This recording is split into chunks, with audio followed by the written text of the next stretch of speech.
Hello, welcome back. Sir Riles here. I made my own commander cards. Here's the Blue-Red Is It deck. If you'd like to check it out, keep on watching. I'm going to show you this deck. This is kind of a spell-based deck. It was all designed to be kind of from the frozen north, so I was looking for artwork that had lots of ice, mountains, stuff from the north, and a lot of the creatures in this deck are dwarves. So it's a blue-red dwarf spell deck. I had a lot of fun building this. It's my favorite of the 5. It's not the best because it relies on so many combos, but man, it has some fun cards in it, and the artwork is gorgeous. Let's check out our level up commander first. There's 3 possible commanders you could pick for this deck, just like any other commander product. This is Quickstar Evermage. For 3 mana, he's a 2/2 flyer. He's a Windrake. Really, Ryan? You made a Windrake commander? You shut your mouth when you're talking to me.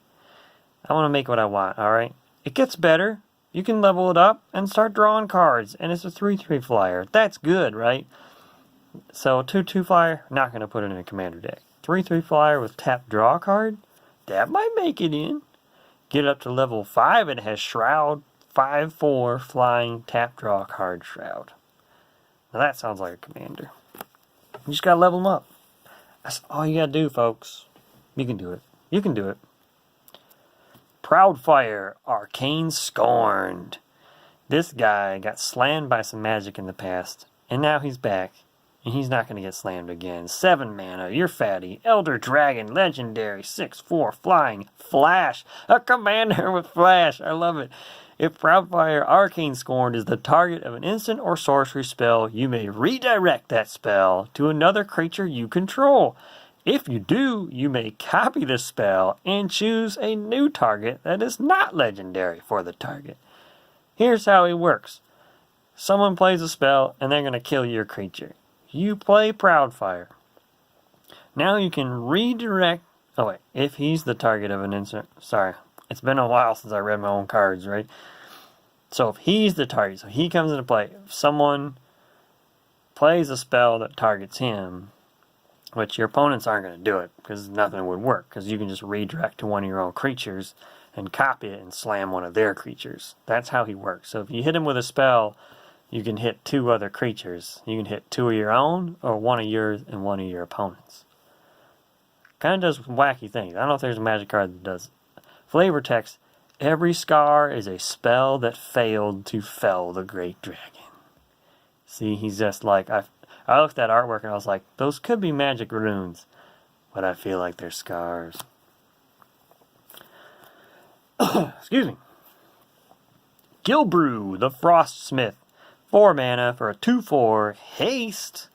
Not haste because he's a big attacker. Haste, because you want to be able to use his ability right away. Isn't that what we want to do? We want to use our cards. I love that he can just use his abilities right away. So tap, put a +1/+1 counter on a target creature you control. So he comes into play. He starts hooking you guys up with sweet weapons and armor. He's a dwarf artificer. 2 mana on tap. Remove X +1/+1 counters from creatures you control to return an instant or sorcery with converted mana cost X from your graveyard to your hand. So his weapons and armor, my whole design for this guy was he crafts them out of mystic ice, and so he can give you a sword and later just turn that sword into a spell. I mean, there's a book there. Somebody write a fantasy novel. Let's check out the deck. So yeah, it's got sweet dwarves in it. It's got sweet lands. I even put like Kamigawa-based lands because they look like frozen lands in the north. Magma Colossus. Blue-Red X. Magma Colossus comes into play with X +1/+1 counters. During your upkeep, remove a counter. So he's slowly like, he's so hot that he can survive in the land of the ice, but eventually he freezes. Well, whenever you cast an instant or sorcery, double the number of counters on Magma Colossus, huh? He feeds off your magic power. The sub-theme in this deck was wizards. Let's grab a wizard card here. There's a ruler. Wise Words. Tribal Sorcery Wizard. Blue X. Draw X cards. Remove up to X counters from target permanent. You can draw a bunch of cards and set one of their dominions back to level 0. If their commander has to level up, you can put him back to level 0. Frosthold. Level up 2 blue. It's a dominion land that taps for blue mana. Get up to level 2/3. Pumps your creature's toughness by +0/+1. Get up to level 4, and for 3 mana, start making 2/2 blue dwarf wizards. 1 a turn. Icea. Add 1 of any color to your mana pool. Legendary land. It's mythic rare. That's fine, right? That's not overpowered, right? Its frozen peaks offer many dangerous obstacles, but yield the most beautiful treasure.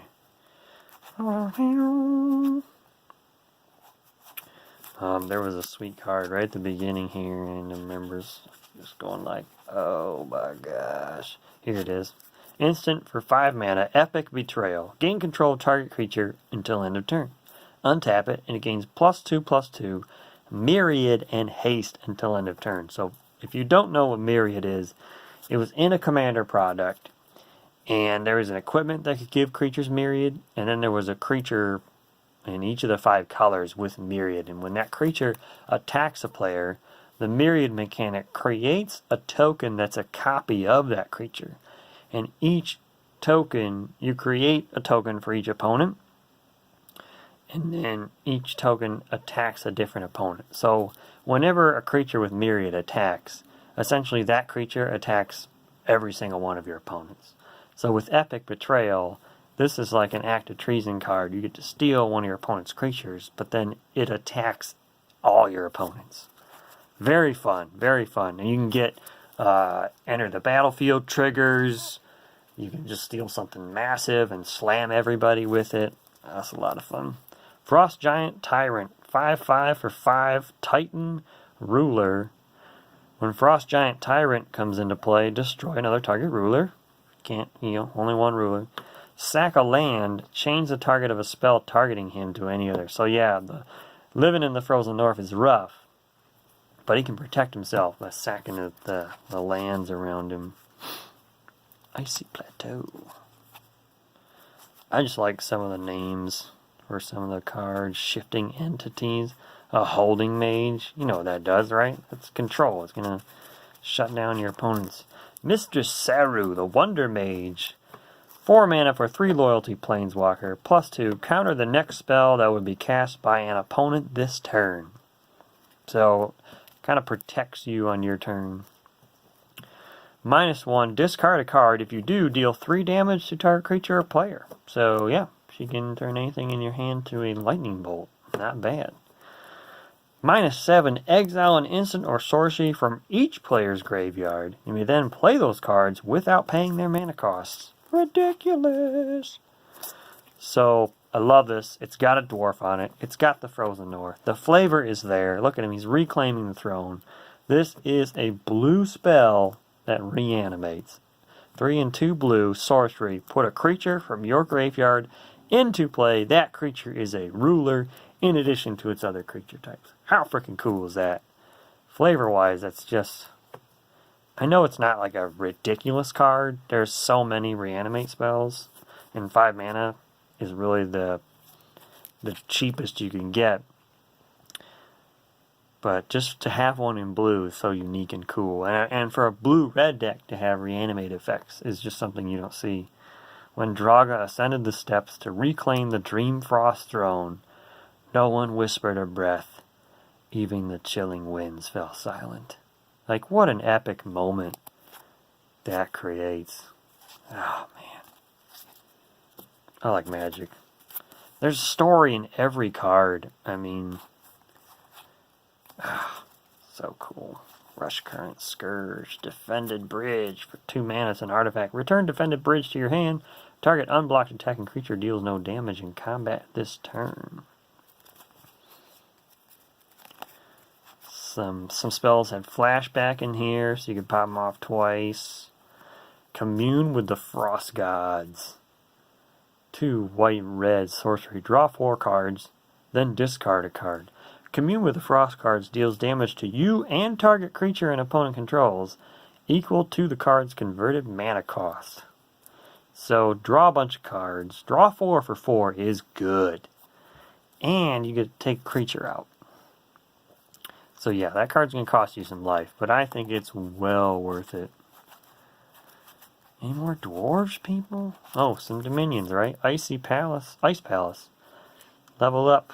Adds blue. It can tap creatures once you level up to mid-level. Level it up all the way, and if you control your ruler, gain control of a creature until end of turn. Dwarven Elementalist. 3/3 dwarf wizard for 4. Whenever you play an instant or sorcery, create a 3/1 red elemental creature token with haste. Sack it at the next end step.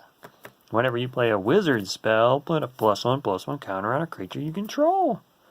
Apparently there's +1/+1 counter cards in every deck. Firemancer. 1/2 dwarf. Tap, choose a color. He deals 1 damage to each creature of the chosen color. Whenever you play an instant or sorcery, untap Firemancer. Call himself tough. 1 good spell and they scatter like mice. Cold Creek Pass. Comes into play and does nothing. It's too cold. Level it up with hybrid mana and it becomes a dual land. Sweet! Get up to level 4 and whenever you draw a card, deal 1 damage to a creature or player. Heck yeah, there's tons of card draw stuff in this deck. Here you go. You want to play this spell? Wasteland Worms. 9 mana, 6 blue, red, sorcery. Create 3/6/6 red worm creature tokens with haste.